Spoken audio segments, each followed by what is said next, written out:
Hi, this is Ibarionex from the Candid Frame, and Happy New Year. Welcome back. In thinking about what I wanted to talk about for this first video in the year, I started thinking about the kinds of challenges that I'd like to create for myself when I go out to produce street photography. I don't go out specifically with the intent of shooting something specifically, but I thought that maybe one of the things that I would try to pursue this year in increasing fashion is something that I think is really elusive to capture when it comes to street photography, and that is relationships. Trying to create images that just don't show an individual existing within a space, but that reveals a relationship, a connection between two or more human beings. It's a really hard thing to capture because you can't help but feel like that you're being a little bit intrusive. But I think that those kinds of images can reveal something about everyone's humanity in a really interesting and in a beautiful way. And I chose 3 images to kind of riff on that whole idea. All right, here we have a shot by Evi Herlyna. We have no EXIF information on this. This is a wonderful shot that captures the interaction and the relationship between these two women as they are in a subway car. And I think we see the reflection of the photographer in the background here.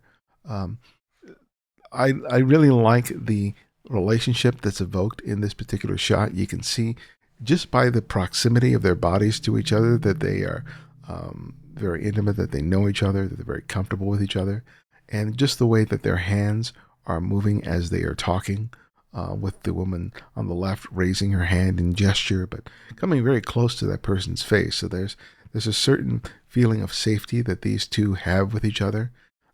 And they're really completely engaged and lost in their conversation. They're not noticing the presence of the photographer or the camera at all, which is just great. The hands play a big role in this shot. And I think that's one of the things that to often sort of look for when you're trying to capture images of relationship where people are interacting with each other. Hands are so expressive, whether they're gesturing as they're talking, or whether they're hugging or they're just touching each other in some way. It's so revealing in terms of what people do with their hands when they're connecting with someone else. It's not just about physical proximity to each other, though that is a big factor. Hands play a huge role in terms of revealing to us how are these two people connected. And what the hands do in this shot as well is it helps create a really nice flow in terms of the overall composition. We have these hands here, this woman's left and this woman's right, that help sort of lead us toward the center of the frame. This hand leads us up to the face of this woman, and it kind of circles back here. And we get this nice triangle that I'm always talking about in these compositions that physically isn't a literal triangle within the frame, but is nevertheless created as a result of the placement of those various elements in the frame. I don't like the fact that we lost this hand at the bottom of the frame. That's one thing you really have to be careful of, which is one of the reasons I always suggest scanning the edges of your frame so you can make conscious choices about what to include or exclude. This picture may have been done off the hip, which might explain that, but as much as possible, just remember to scan the edges of your frame in order to make sure you don't cut off limbs or things like that you would rather not have cut off in the frame. And it's all these elements that, when they come together, result in taking a fairly mundane moment and making it into an interesting photograph. All right, here we have a shot by Jonathon Peterson. It was shot with a Sony ILCE 7RM2. I'm not sure exactly what that is. Shot at 1/250th of a second. ISO 160. We don't have any f-stop information here. So here we have another image that is shot in a train or a rail car, similar to the first image. And we don't have the physical proximity that we had with the two older women that we in the previous image. But here we still get a sense of that connection, don't we? Though they're facing each other, the body language in this shot does a lot. We have that hand gesture here on the person on the left that's playing a big role in terms of the flow of the image, in terms of showing that this person is expressing something, even though we don't get to hear the words.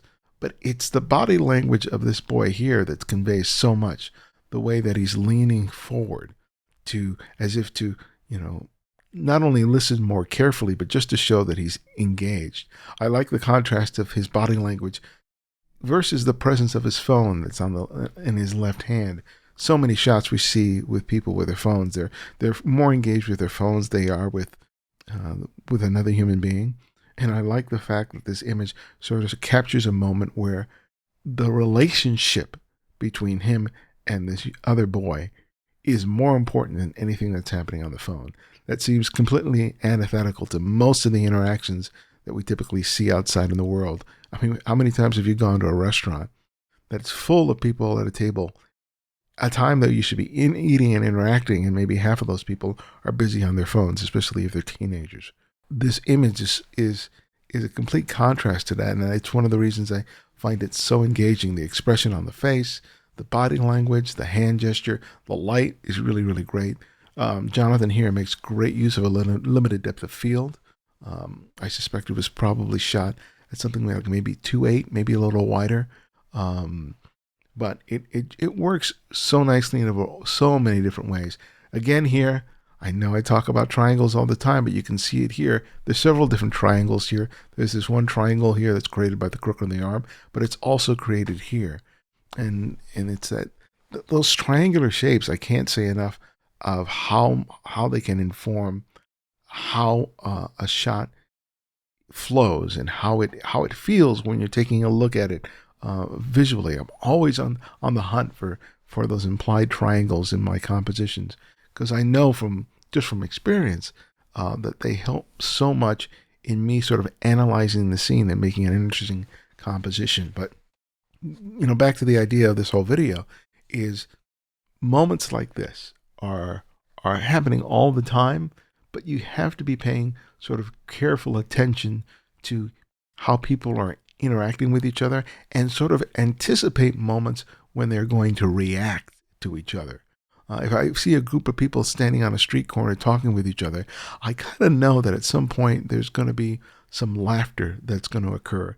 And so I kind of wait in the wings, waiting for a moment where I see them react, not just chatting with each other where there's really nothing going on, but a moment where the gesture or their facial expression or their body language changes so that it reveals something about who they are to each other. That's what this image does. And it's the kind of stuff that you really should be on the hunt for, especially if you want to elevate your images beyond simply capturing someone walking down the street. All right, here we have a shot by Niladri Adhikary, shot with a Nikon D90 at 1/250th of a second, f6.3, ISO 1000. Now, here we have a shot that reveals relationship, but we can't identify who these people are. We don't know what race they are, what sex they are, how old they are, none of those things. But we get a sense of what their relationship is. We get a sense of their connection, their affection for each other, because they're holding each other's hand as they walk through this foggy scene. They're a very small percentage of the frame. The frame is dominated by the tree and the fog, but our eyes gravitate to them, not just because they are very sort of contrasty in relationship to the scene, but also because we always look for the human figure in a lot of shots within the frame. But here, it's all about the gesture and the body language. And this really demonstrates how important that can be when you're trying to capture photographs in which people are showing their relationship with each other. And of course, you see the triangles here, right? You see the triangles created by the display of their legs as they walk through the scene. You see the triangle here between their hands and their heads. You also see the sort of distorted heart-shaped triangle within the center of the frame. Again, it all helps to create this very graphic element within the shot, but it's really about the people. It's about showing them connected to each other, showing them relationships with each other. And it really makes the shot, because you can imagine this shot without the people, right? And it would just be, it'd be a really nice, moody scene. But having these two people there, walking through the scene, holding hands, being in such close proximity, just elevates this image into something else, something more, something a lot more interesting and a lot more special. And whether your subject is a very small percentage in the frame as in this one, or is dominating the frame more as with the previous two shots, you can see how that engagement, capturing pictures with engagement, really can make for some really interesting, not only street photographs, but any photograph where you're documenting the relationships of people under any variety of circumstances. This kind of stuff is hard to get because it's often very fleeting. So you have to be able to sort of anticipate when it's happening, and it's fairly easy to do once you start paying attention to people interacting with each other. I have to sort of oftentimes just find a place where I can observe where people may be interacting, and then just sort of bide my time in order to be able to get an image like any of these three that have been captured here.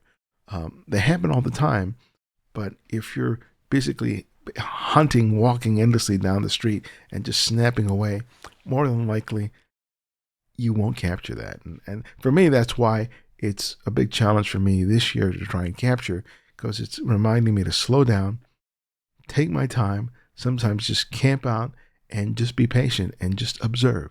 And then when I'm ready to make the photograph, do it.